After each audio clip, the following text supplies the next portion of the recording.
Alors Moïse et les fils d'Israël chantèrent ce cantique au Seigneur. Je chanterai pour le Seigneur. Éclatante est sa gloire. Il a jeté dans la mer cheval et cavalier. Ma force et mon chant, c'est le Seigneur. Il est pour moi le salut. Il est mon Dieu, je le célèbre.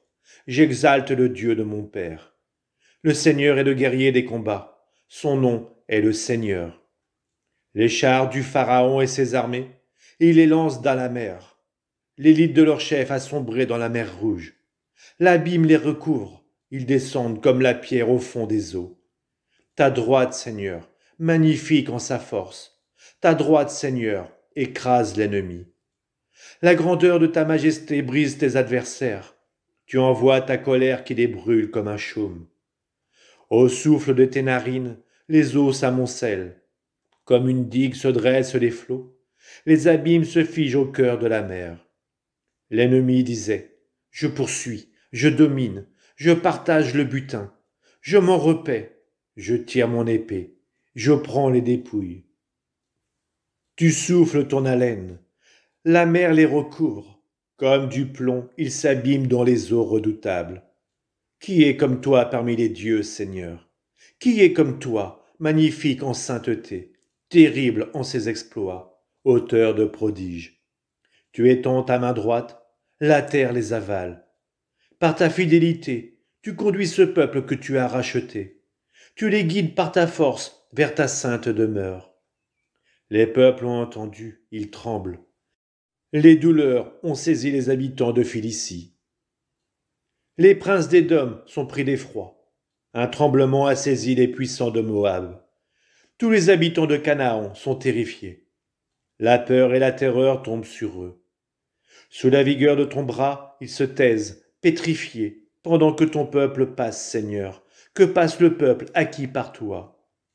Tu les amènes, tu les plantes sur la montagne, ton héritage, le lieu que tu as fait, Seigneur, pour l'habiter, le sanctuaire, Seigneur, fondé par tes mains.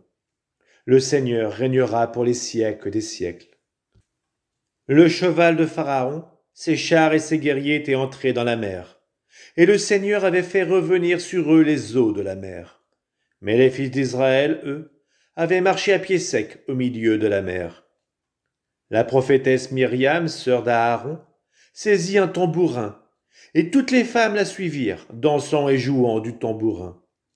Et Myriam leur entonna. Chantez pour le Seigneur, éclatante est sa gloire. Il a jeté dans la mer cheval et cavalier.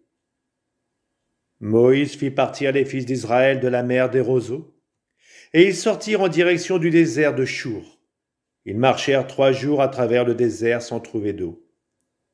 Ils arrivèrent à Mara, mais ne purent boire l'eau de Mara car elle était amère. D'où son nom de Mara.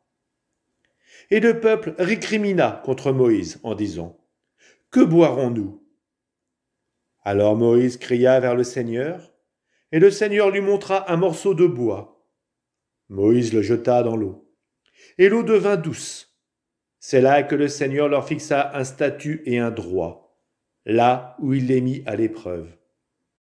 Il dit, « Si tu écoutes bien la voix du Seigneur ton Dieu, si tu fais ce qui est droit à ses yeux, si tu prêtes l'oreille à ses commandements, si tu observes tous ses décrets, je ne t'infligerai aucune des maladies que j'ai infligées aux Égyptiens, car je suis le Seigneur, celui qui te guérit. » Les fils d'Israël atteignirent ensuite Élim, où il y a 12 sources et 70 palmiers.